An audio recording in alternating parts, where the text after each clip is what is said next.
Dahil nangangahulugan iyon na pantay lang sila ng lalaki.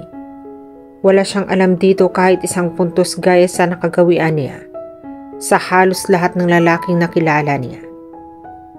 Wala. Hindi naniniwalang ulit nito. Kahit kasi tinatawag mo akong miss, parang lumalabas sa ikaw pa din ang mas nakakataas sa ating dalawa. Masyadong maangas. Hismer. Sorry. Ganito lang talaga ako. Nasanay na sa dating farm na pinagtatrabahuan ko. Paliwanag nito. At pagkatapos ay pinatay na ang makina ng sasakyan. Here we are. Did I succeed diverting your attention? Hindi niya inaasahan iyon. Sinadya iyon ng lalaki. Para lang hindi niya indahin ang sugat niya. Kumibit ito ng balikat na makita ang ekspresyon ng mukha niya. Iyon lang ang naiisip kong paraan. To ease your pain. Kanina pa kita nakikita ngumingiwi. Effective nga ang ginawa nito. Nawala sa isip ni ang kirot at kaba dahil natabunan iyon ng pagkainis sa lalaki. Nagulat pa nga siya nang huminto ang kotse nito sa harap ng klinik ng Tito Manuel niya. Kung hindi pa nito sinabi, malamang ay magtatanong pa siya kung bakit sila huminto. Hindi niya tuloy makuhang magpasalamat dito. Hindi dahil sa pride niya, kundi dahil nahihiya siya rito. Ibinaling na lang niya sa harapan ang mga mata. Pero eksaktong naglanding iyon sa karatula na nagsasabi, "The doctor is in." Nanumbalik tuloy ang kaba niya. "Don't worry. Nandito lang ako para may makagat ka." Hindi ito ngumingiti. Pero kitang-kita niya ang panunukso sa mga mata nito. "Sigurado ka ba talagang hindi mo siya papasukin?" Ulit ng Tito Manuel niya. Nang malamang hindi niya isasama sa loob ang lalaki. Tumango siya. Hindi na po kailangan, Tino. Nagdududa ang tingin ipinukol ng magagamot sa kanya. Pagkatapos ay sa lalaki naman bumali. Baka kapag kinagat mo ako, ay bumuon palalo ang injection sa iyo. Isipin pa lang ni Laika ang sinasabi ng doktor, ay gusto na niyang himatayin sa takot. Pero sa unang pagkakataon, simula nang una siyang humarap sa Tito Manuel niya, ngayon lang siya nagpakatatak at pinilit ang itago ang takot. "Kaya ko na nga po." Pilit niyang kumbinsi. May bahid pa iyong inis. Napailing ito. "Duda ako sa iyo, Laika." Bumaling ito sa katabi niya. "Blake, sumama ka sa amin sa loob." Utos nito. Hindi na siya tumuton dahil sa totoo lang, nagsisimula ng mga tug ang tuhod niya. Malakas ang aircon sa loob ng klinik, pero pinagpapawisan siya ng todo. Tila sasabog at kakawala ang puso niya sa sobrang kaba. Nagsisimula na ang takot niya. Kung ang papa niya lang ang kasama niya, kanina pa siya nanguyapit sa braso nito. Pero wala ang papa niya. Ang tanging naroon ay si Blake. Ngunit hindi siya kailangan niya ang tulong nito. Pumasok ito ng klinik. Hindi dahil sa utos niya, kundi dahil sa utos ng Tito Manuel niya. Magkaiba iyon. Tuluyang nawala na kanina ang tapang niya nang pumasok sila ng klinik. Pinanlamigan siya at nanayo lahat ng balahibo niya sa katawan. Malapit na rin mag-alaboroto ang tiya niya. Nag-about face siya. Pero ang balak na paglabas ng kwarto ay naunsyumi. Dahil naharangan ang katawan ng lalaki, nabunggo siya sa dibdib nito. "Where do you think you're going?" Sa lubong ng kilay ng anito. "Uuwi." Nag-aalinlangang sabi niya. Hinawakan nito ang balikat niya at pinihit pabalik sa naghihintay na hospital bed. "Uuwi tayo pagkatapos dito." Wala na siyang nagawa, kundi ang sumunod sa lalaki. Kahit ulitin pa niya ang ginawa niyang pagtakas kanina, wala na ring silbi. Hawak ng lalaki ang balikat niya at hindi nito tinanggal iyon hanggang hindi siya nakaupo sa higaan. Nang tuluyan na siyang makaupo roon, ay nagsimulang manubig ang mga mata niya.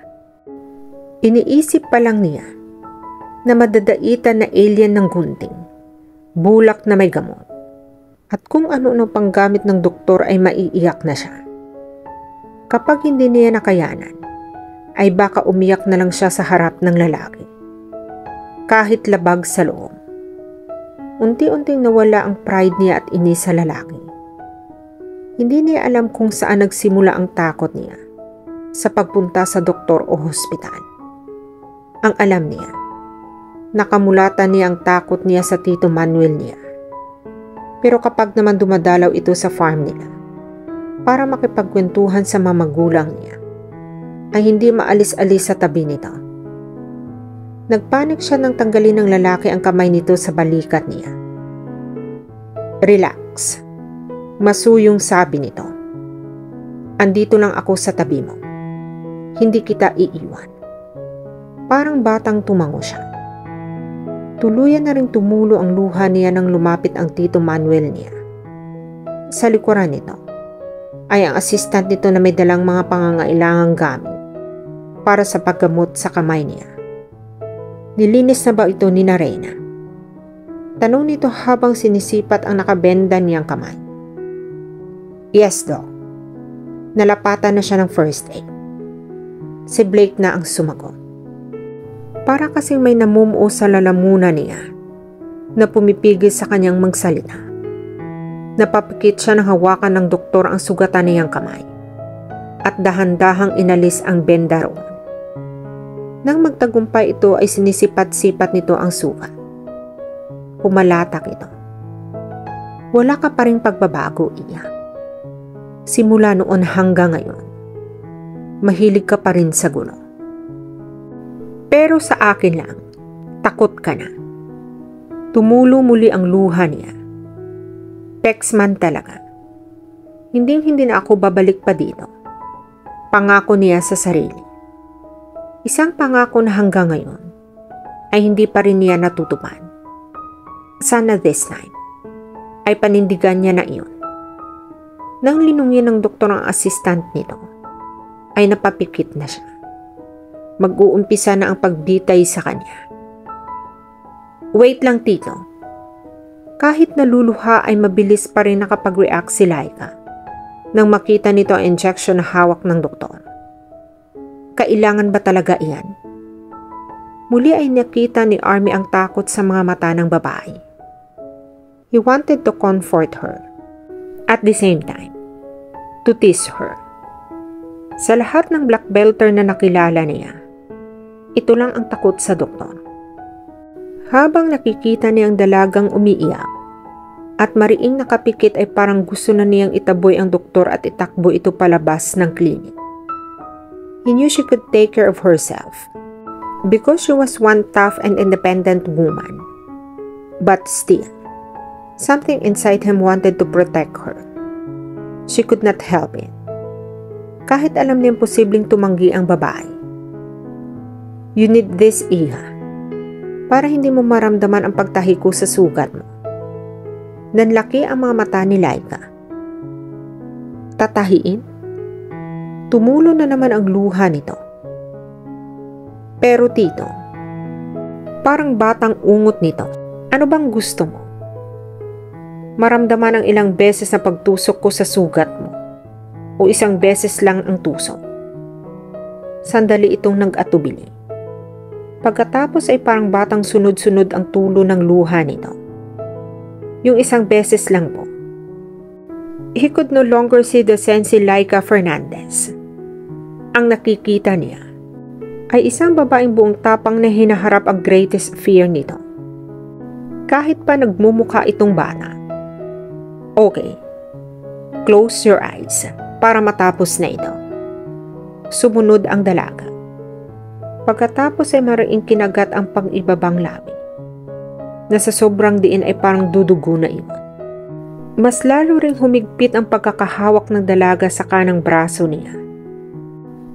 Nakakunyapit ito na parabang sinisigurong hindi siya aalis. Mas lalo siyang dumikit dito. Pagkatapos ay dumukwang para bulungan ang babae sa punong tenga nito. You can bite me. Kaysa naman dumugoy ang labi mo. He could not let Laika ruin her kissable lips. Now where did that come from? Kumunot ang noo ni Army. Did he really meant that? Kailan niya pa napansin na ganoon ang labi ng babae?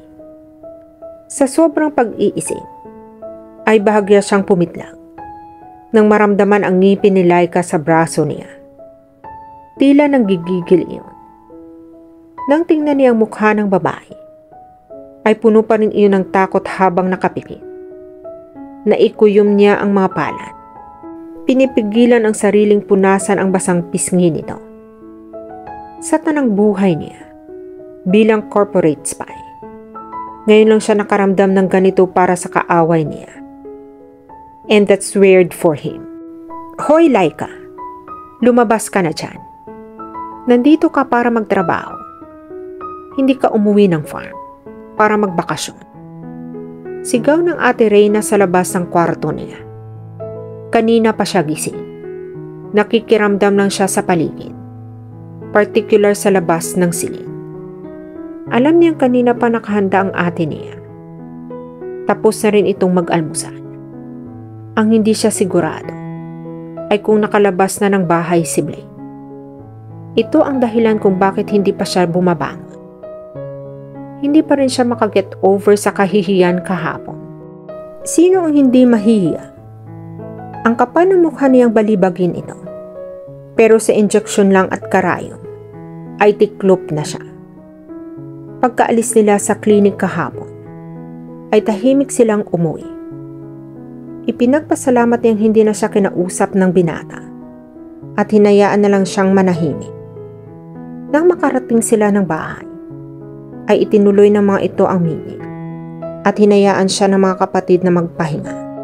Hindi na siya pinilit na sumali pa sa usapan kahit kailangan siya dahil alam na mga ate niya na nanghihina na siya. Pagkatapos niyang harapin ang kinatatakutan niya, napapitlag siya nang muling magkalampag ulit ang kapatid sa pinto. Laika, ano ba? Mahiya ka naman. Nasa labas na si Blake at tinatrabaho ang dapat ay trabaho mo. Oo na, lalabas na ako. Sagot niya. Narinig niya ang papalayong yabag nito. Tumayo na siya ng tuluyan. Hindi niya pinagkaabalahang ayusin ang kanyang higaan. Kumuha lang siya ng malinis na bath towel at lumarga sa banyo. Matapos ng ilang minuto, ay nakahanda na siya. Akmang lalayo na siya ng tokador. Nang mahagip ng tingin niya ang isang tao na nasa labas ng bintana niya. Si Blake. Nakatayo ito habang kausap ang isa sa mga tauhan nila. Pansin niya na laging nakakunot ang noo nito. Bagaman nakatulong ito para mawala kahit paano ang takot niya, hindi pa rin niya nakalimutan ang angas nito. Okay. So hindi nga maangas ang lalaki. Hindi lang ito mapalangiti. At kahit sa mahaba-haba ang pinag-usapan nila kahapon, ay tinulungan pa siya nito. Nandoon pa rin iyong aura ng mystery ng lalaki. Hindi niya masabing suplado. Pero masasabi niyang seryoso ito. At dito na po nagtatapos ang part 5 ng ating kwento. Sabay-sabay po nating abangan ang susunod na kabanata. Be good, be safe, and God bless po everyone.